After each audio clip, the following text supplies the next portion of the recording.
Welcome to the Gay Buddhist Forum, where teachers from all schools of Buddhism offer their perspectives on the Dharma and its application in modern times, especially for LGBTQI audiences. These talks are offered freely to the world and made possible by appreciative listeners. If you would like to support our efforts to share the Dharma with underserved audiences, please visit gaybuddhist.org. There you can donate, find a list of upcoming speakers, or enjoy many hundreds of these recorded talks dating back to 1996.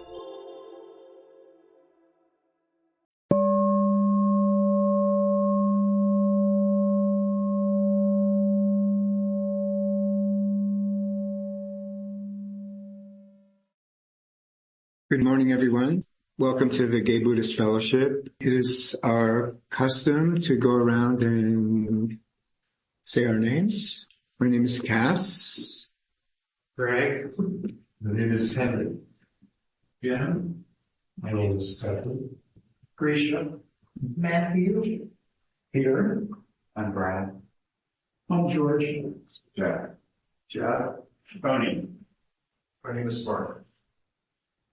And online we have Bob, Steve, Harley, Rich, John, Michael, and our speaker today is Syra Smith.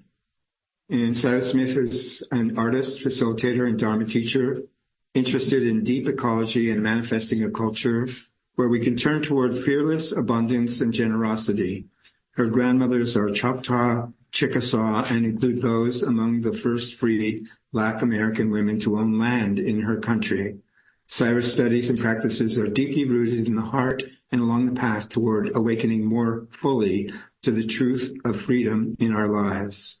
A lifelong meditator and San Francisco Bay Area native, Syra began her personal meditation practice as a teen in 1988 and has been practicing in the Theravada Buddhist tradition since 2009. She graduated East Bay Meditation Center's Commit to Dharma program in 2011 and became a Spirit Rock Community Dharma leader in 2017. Syra teaches insight meditation and mindfulness throughout the SF Bay Area and beyond, and proudly serves as core teacher with the San Francisco LGBT Sangha. Syra is honored to serve as board president as well on the Guiding Teachers Council with San Francisco Insight. More information and her teaching calendar are available at https://projectroot.org. So I'm very pleased to turn the meeting over to Syra. Welcome, Syra. Yes, and welcome everyone. Thank you for that lovely meditation. A great way to start my Sunday. So I thought today I would speak on something that is really up for me right now, and it actually just kind of seems to be in the air. Change and transition. Anybody experiencing change or transition? Yeah, it's kind of interesting. It's a near constant thing, isn't it? And it seems particularly sort of in the air right now. It's a little bit crazy, I know, for many folks. Sometimes a society or a group of people who associate will experience what we refer to as the growth period or transition period together. We do that sometimes. So I kind of feel that. I don't know what it is. Sometimes I think planetary, if you believe in that sort of thing. It's certainly up for me in my life.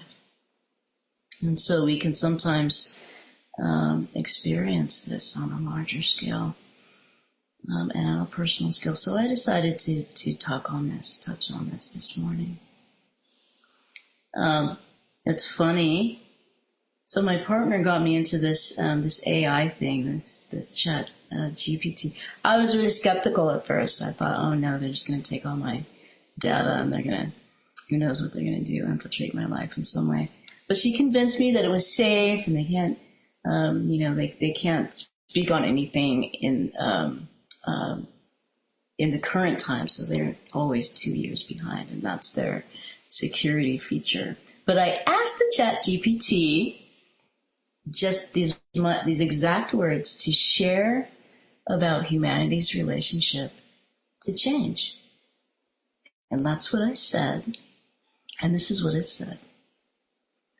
It said, change is the thread woven through the fabric of human existence, a constant force shaping our journey.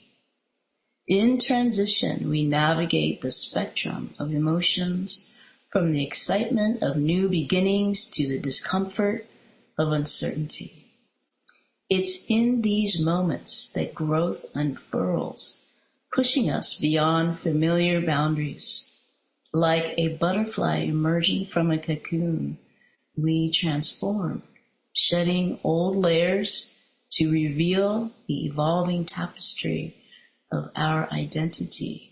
The dance of change, though challenging, whispers the promise of resilience and the beauty of embracing the unknown. That is so wild. So, wild. That's the nature of change. I like how it says the dance of change, though challenging, whispers the promise of resilience and the beauty of embracing the unknown.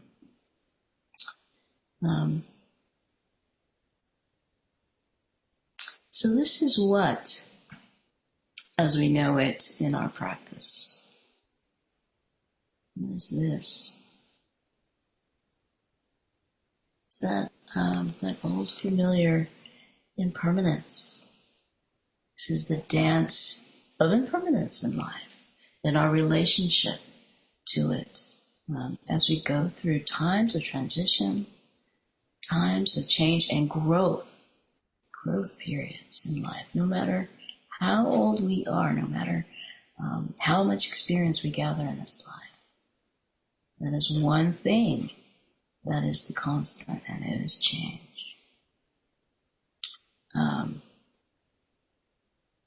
So this is the wonder and magic of understanding impermanence.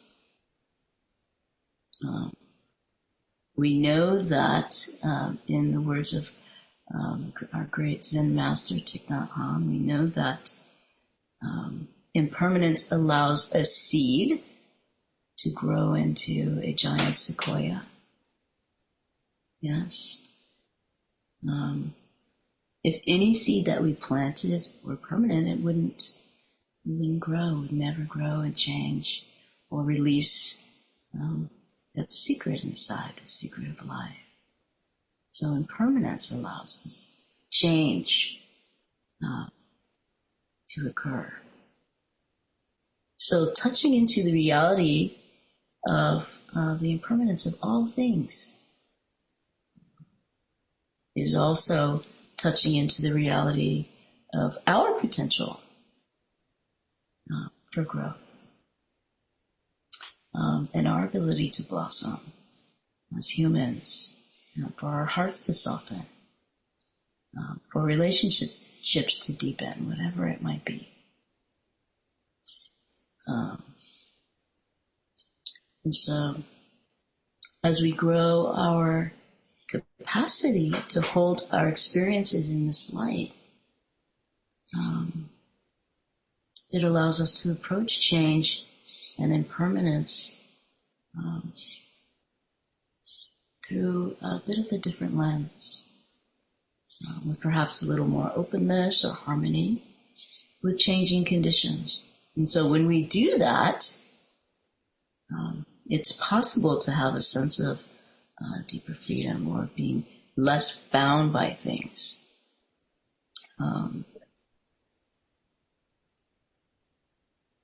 We can allow ourselves, and really all that is around us in life, here in this beautiful, amazing human life, to be just what it is, just what these things are, constantly changing,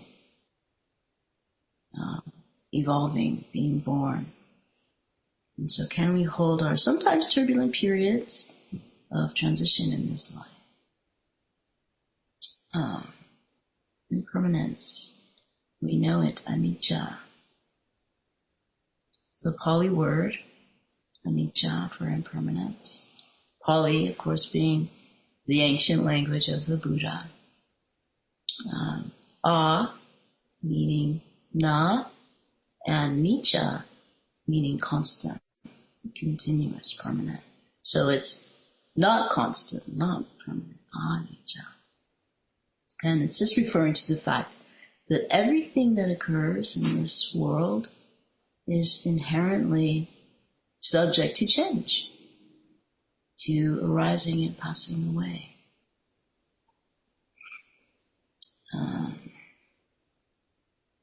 Conditions are always changing. Nothing is solid.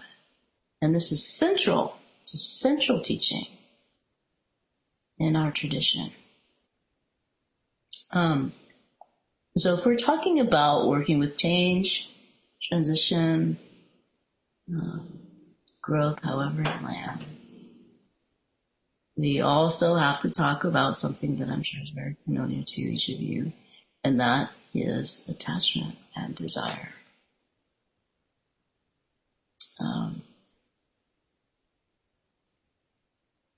This teaching around attachment is also central in our tradition. The Buddha's first teaching, yes, the Four Truths, right? It's all about that. The Dharma Chakra Pavatana Sutra. It's in the Samyutta Nikaya, and it's Dharma Chakra Pavatana Sutta is the turning of the wheel of Dharma. It's teaching around attachment and desire. That's how central. And it's basically the teaching, right? The Four Truths. There is suffering. The condensed version is the Four Truths. There is suffering, is the first truth. It's true. There's difficulty, there's challenge in this life. There's discomfort, there's things we don't like. And what is the second truth? We know this. The second truth is the cause of suffering. And what is that? We are wanting things to be as we'd like at all times. I know I certainly. This grasping, Goldilocks syndrome, just right, just perfect. My wife is always poking at me. She calls me the princess and the pea. You know, I like for things to be just right.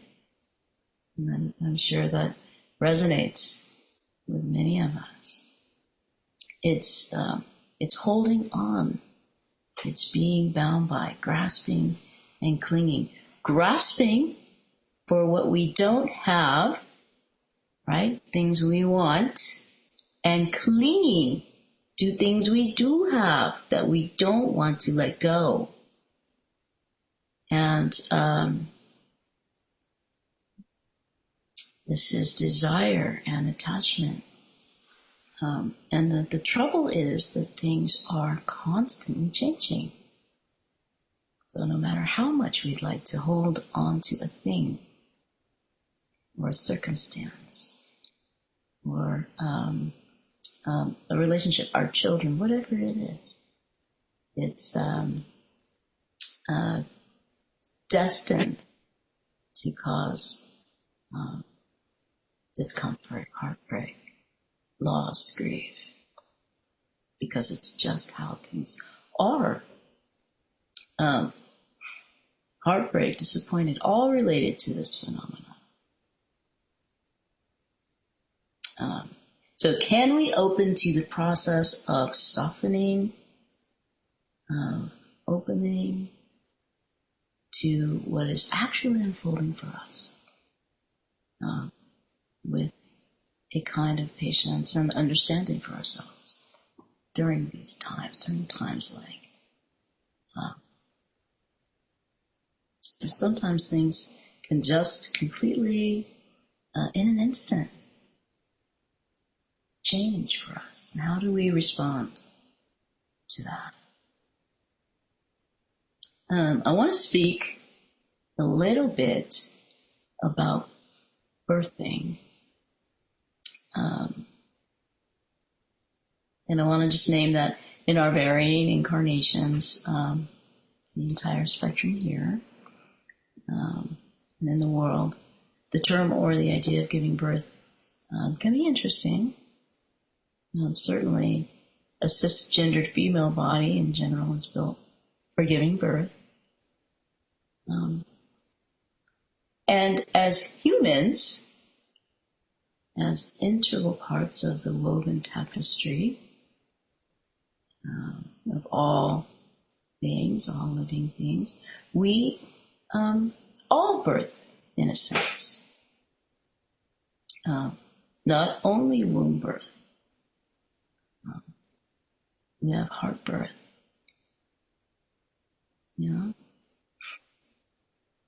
We give birth to transformation in our lives, to love. We give birth to self-love, to ourselves. We do this again and again. We are constantly birthing anew, ever-changing. And this allows us a birth every moment. This is what is meant when you hear that saying, that quote from the Buddha, as a bubble on water, as a candle in the wind.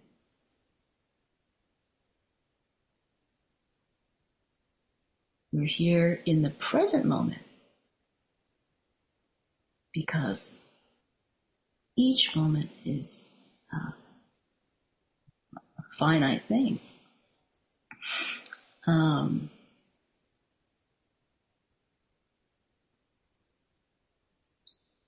So the caveat here around all this change is learning how to soften our tendency around our attachments to this grasping and clinging. And so we hear these words, grasping and clinging, over and over. What is the real meaning when applied to our lives?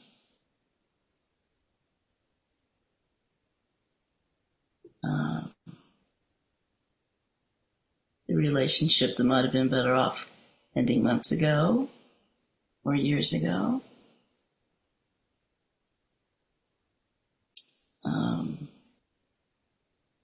Caught in suffering, caught in fear.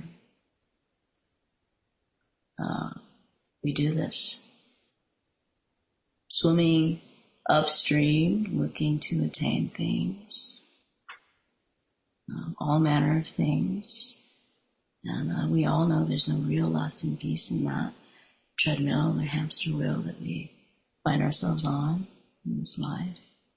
The carrot, just over here. Where can you soften? Where can we soften the grip? It's hard to look at these places of clinging.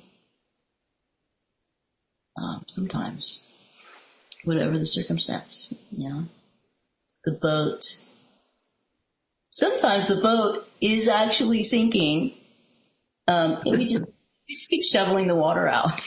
Yes, wet, cold, tired.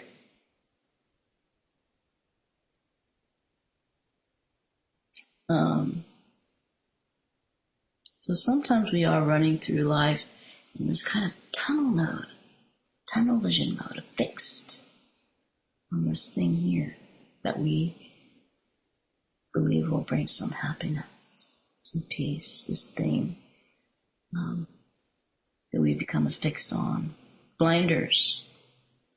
And we miss what is going on in this amazing real-time unfolding of life that is all around us. I like to use the sand mandala analogy. In Tibetan Buddhism, sand mandalas can take a really long time to create, in days or weeks. And in ceremony, you'll see the monastics, and they're chanting, and you see them with these little straws and all the colored sand, and these beautiful, brilliant sand mandalas that are intricate and very detailed.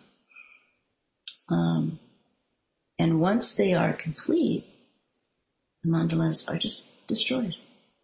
So they're not for keeping. And this symbolizes the reality of impermanence. And so we can apply this same concept to our lives. We build our own mandalas, in a sense, over time. Yes, many years, decades, and they become very intricate, so very intricately woven and complex, our life mandalas. And we actually begin to believe that these life mandalas define us.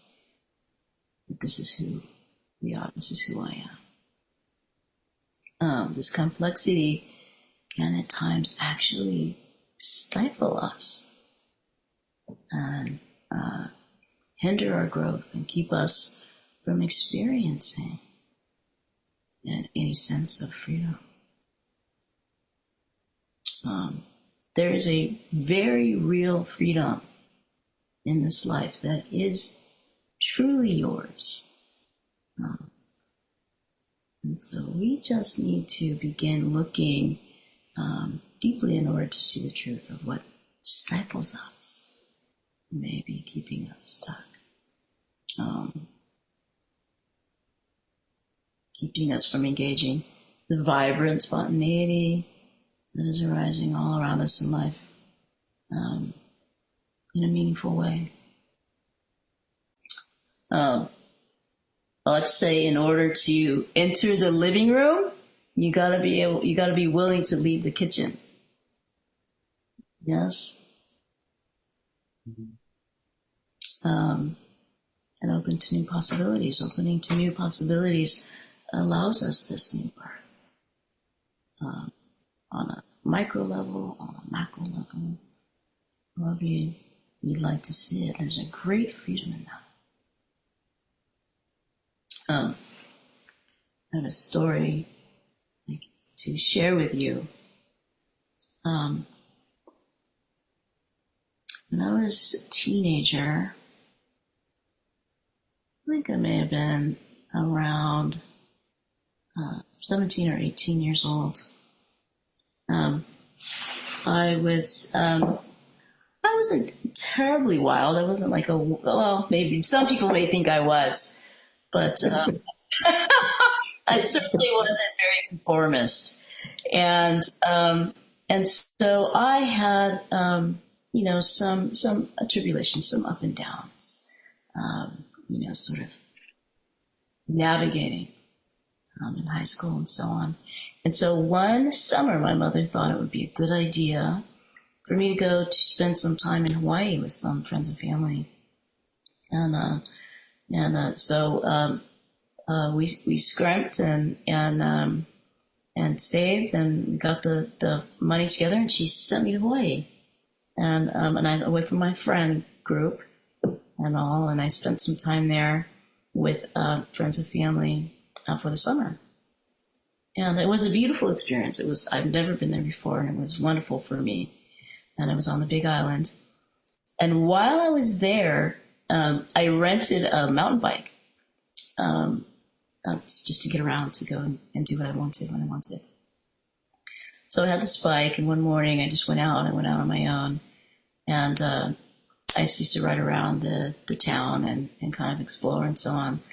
And I found myself at a little school. I don't know if it was a high school or an elementary school or what, but it was a school. And I was just kind of riding the bike. They had like those red clay hallways and so on. And so it was kind of fun to ride around. And I was riding around in the parking lot and so on. And I saw in the distance a rainbow. And because it's constantly sunny and constantly raining on the Big Island, in Hilo anyway. And it's warm and raining. So you'll get this all day long. And I saw a rainbow, and I thought, and at that age, I didn't actually know that you can't get to the end of a rainbow. I thought, I know what I'll do today. Find the end of that rainbow. And I wanted to stand in the rainbow. I wanted to have a rainbow shower.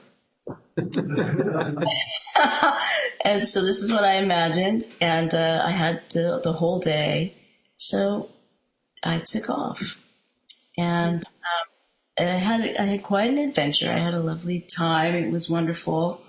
I spent half the day doing this. I found a coffee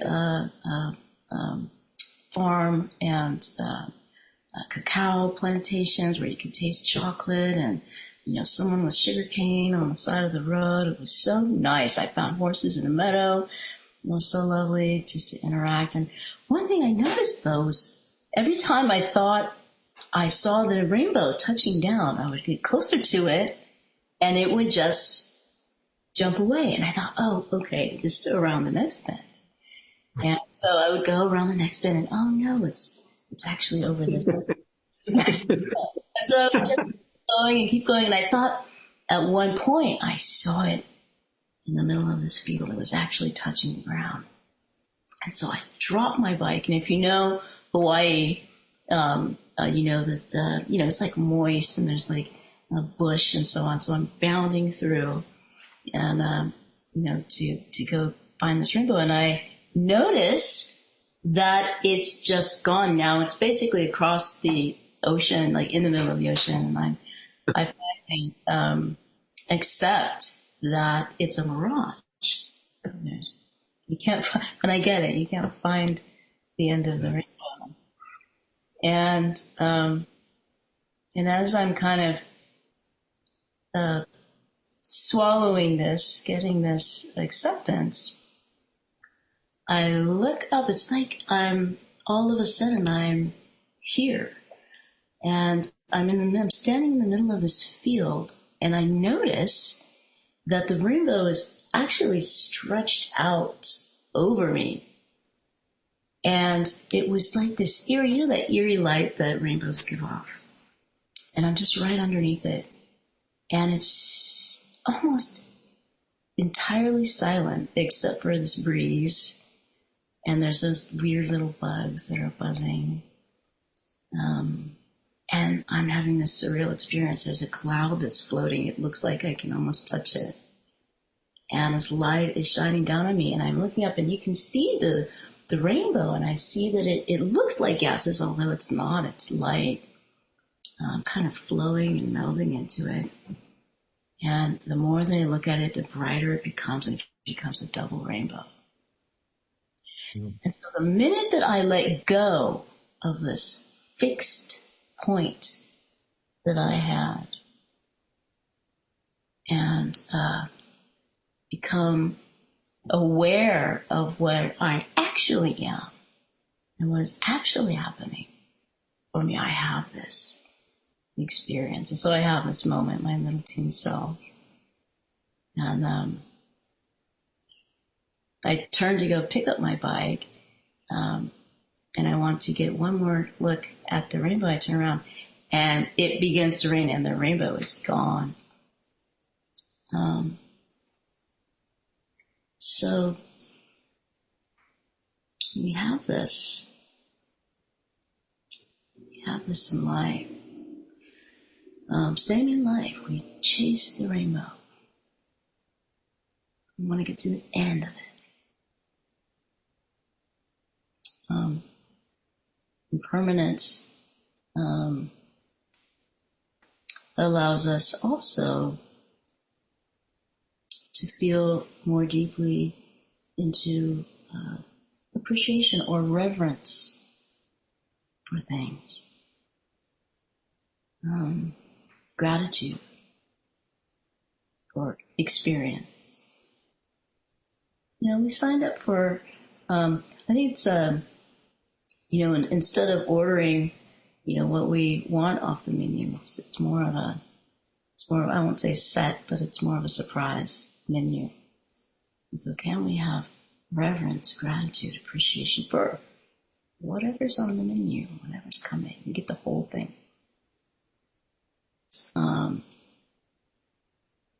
when we know that something is fleeting or finite, or at some point will return to stardust, which is pretty much all things.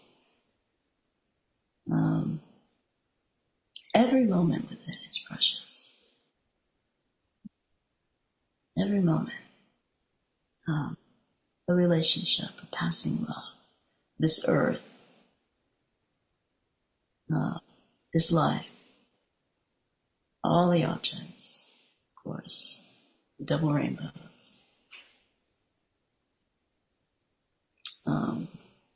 Awareness of our own impermanence or mortality is what intensifies our experience as humans.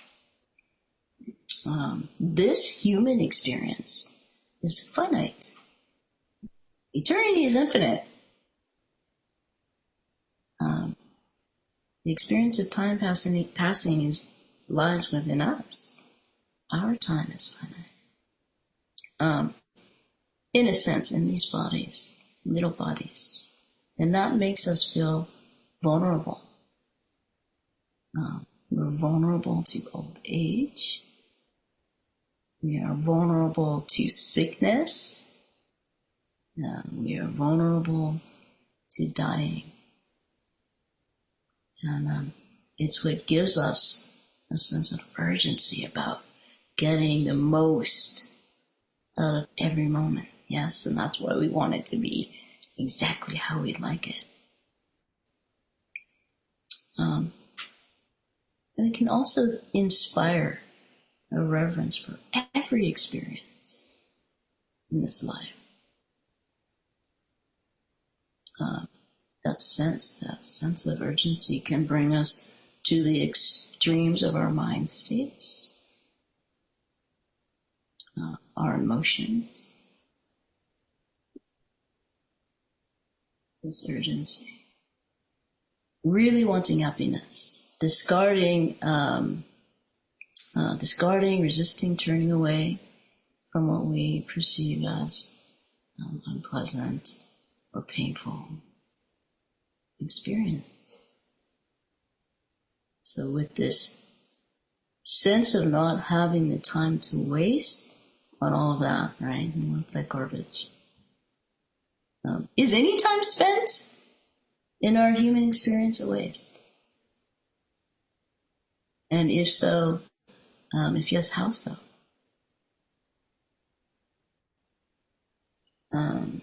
So both reverence and deeper freedom are available through our understanding of changing conditions and the strong impact that our desires and attachments can have. So it's not just about our ability to adopt, right? Surfing the waves, surfing the tides amongst the change. I think that's how many of us hold it, seeking equanimity among the tides, the changing tides. But it's also this process of learning to soften the grip,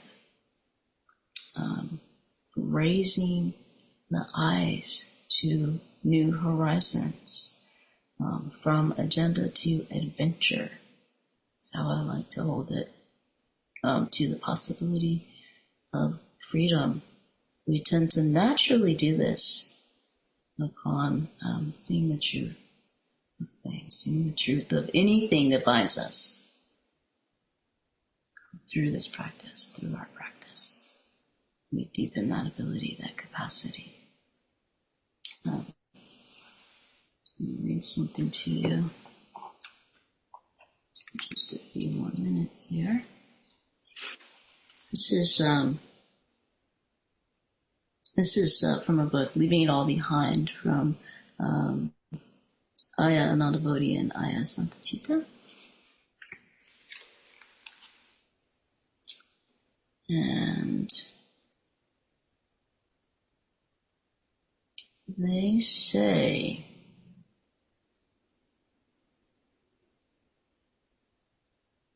it's not that things will always feel good. That's impossible. But as we practice little by little, our old tendencies start to shift and new ways of responding get stronger, guided by our own wisdom and a wish for freedom. Things start to open up. We feel the joy of being aligned with the path, and we can direct our internal compass to this joy as we navigate our way through the journey of life. Inevitably, we'll find ourselves off course from time to time. Recognizing that we've lost our way gives us an opportunity to realign with our greater intention. And this can be a source of joy, so we have to be clear about our greater intention and where we want to go.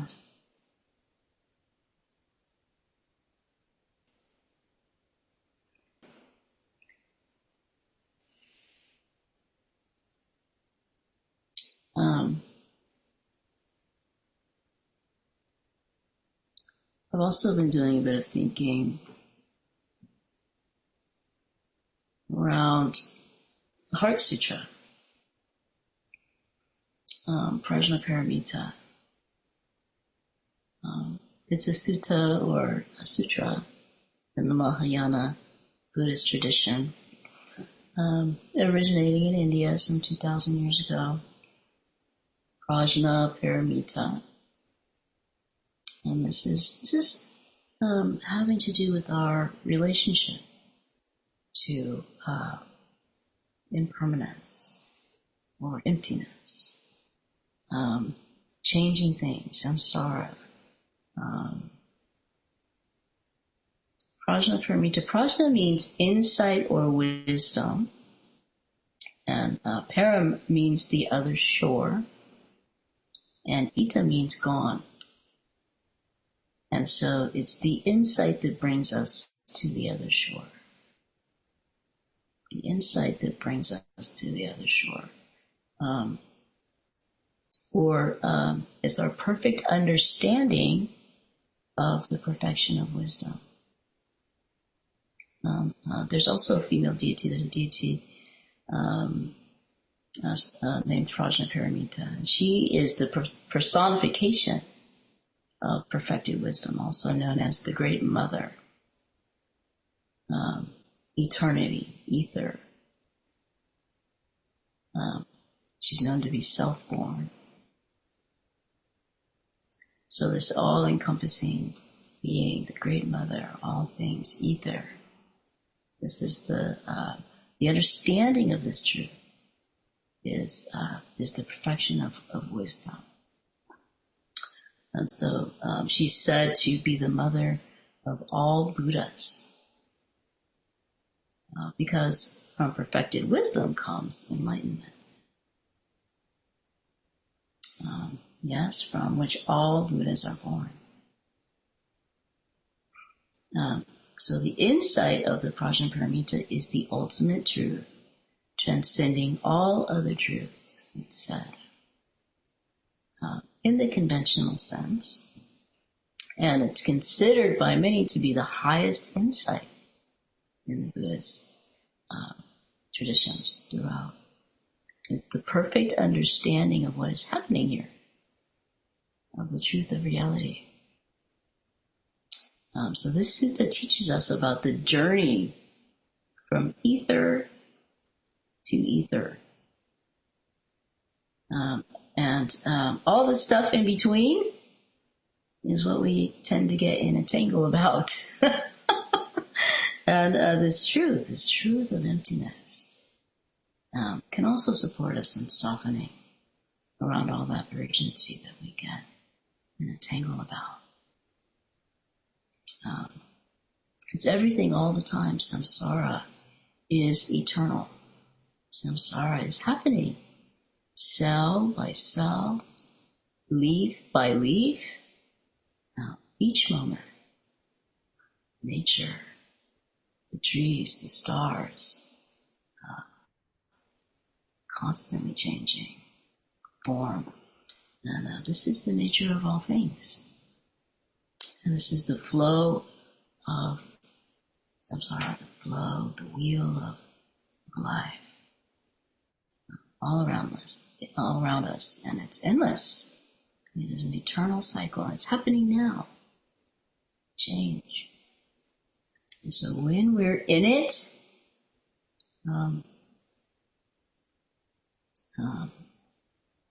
periods of transition, periods of change, periods of growth, it's hard. We're walking through circumstances that we'd rather were different. It can be really, really challenging at times. And so life changes can sometimes be so abrupt or difficult that we can sometimes feel stuck. And or go through periods of confusion. And I've always considered myself a fairly directed person, I have a pretty strong sense of knowing. Excuse me. And we all likely have this sense at times throughout our lives, knowing where we want to go, knowing what we want to do, having a sense of clarity. Sometimes we come to a precipice, whatever it might be. We have a life-altering experience, who knows? And that sense of knowing is nowhere. That sense of knowing can get lost. So I've had this happen a time or two in this life.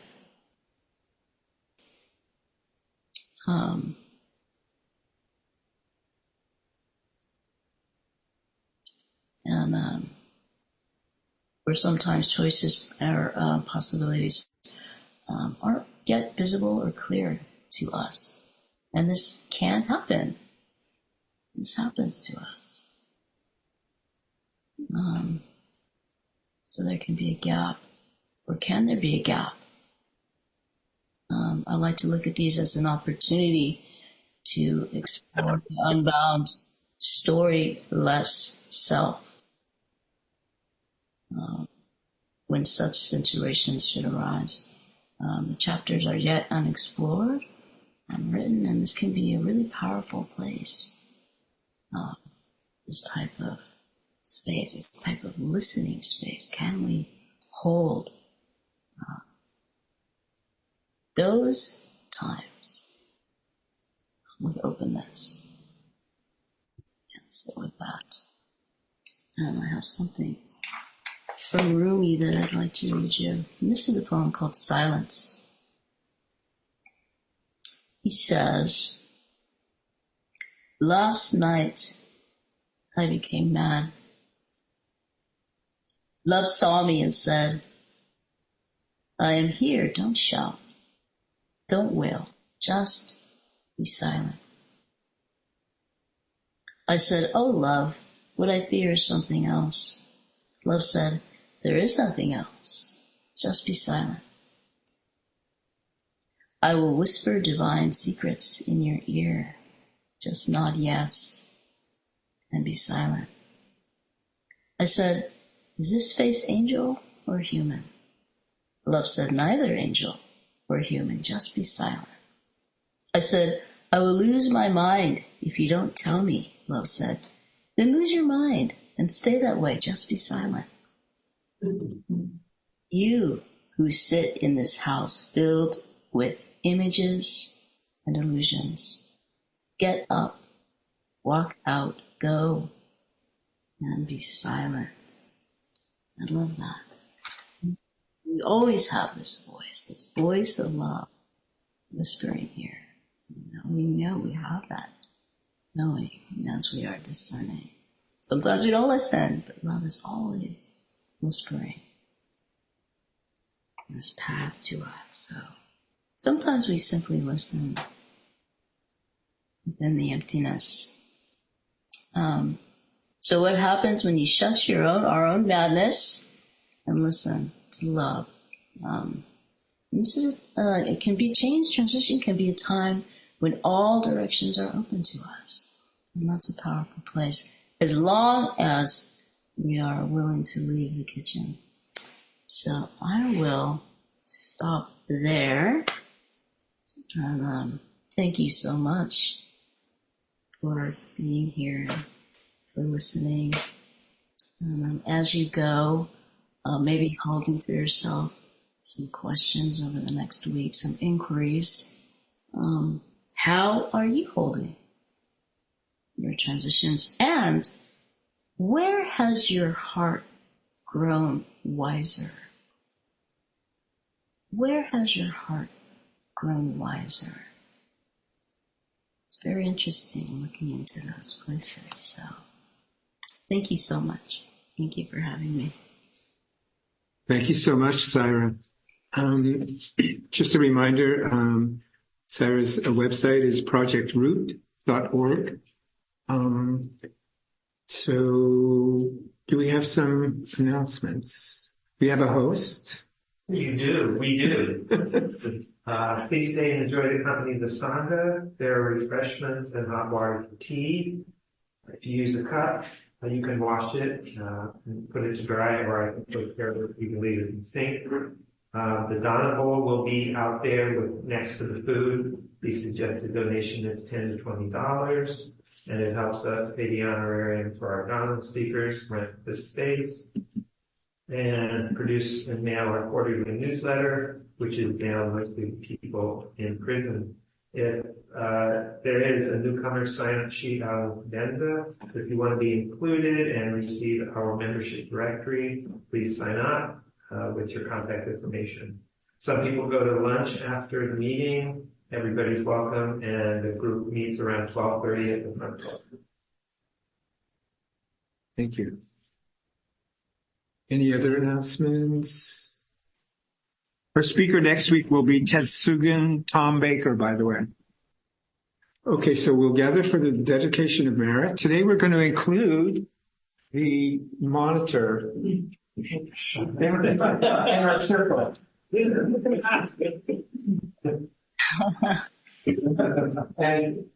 Syra is going to lead us in the dedication of merit.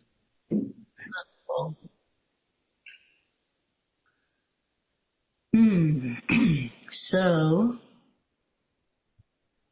just allowing what's been shared to settle.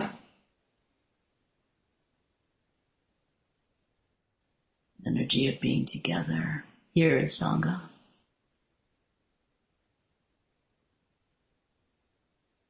And so may any insights, any benefits, any connections, any friendship,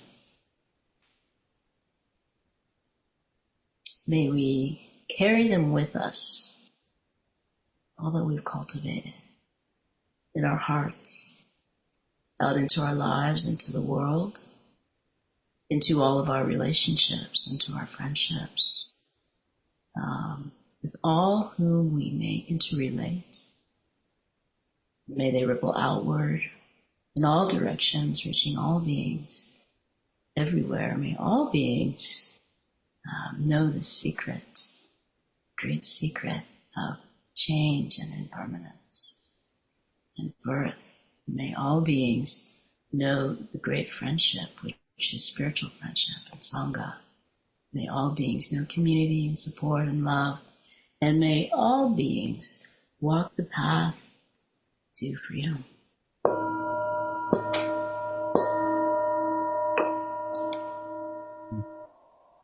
With that, I thank you for your practice. Thanks again, Syra. That was a wonderful talk. I'm going to work on letting go of being directed, trying to stay directed, and play with unknowing. Yeah, wonderful, lovely. Thank you so much for having me. Okay, take care. Have a wonderful rest of the weekend. Thank you for listening to the Gay Buddhist Forum. If you would like to hear several new talks per month and be notified of upcoming speakers so you can participate live, please subscribe to this podcast, like us on Facebook, and join our mailing list by visiting gaybuddhist.org.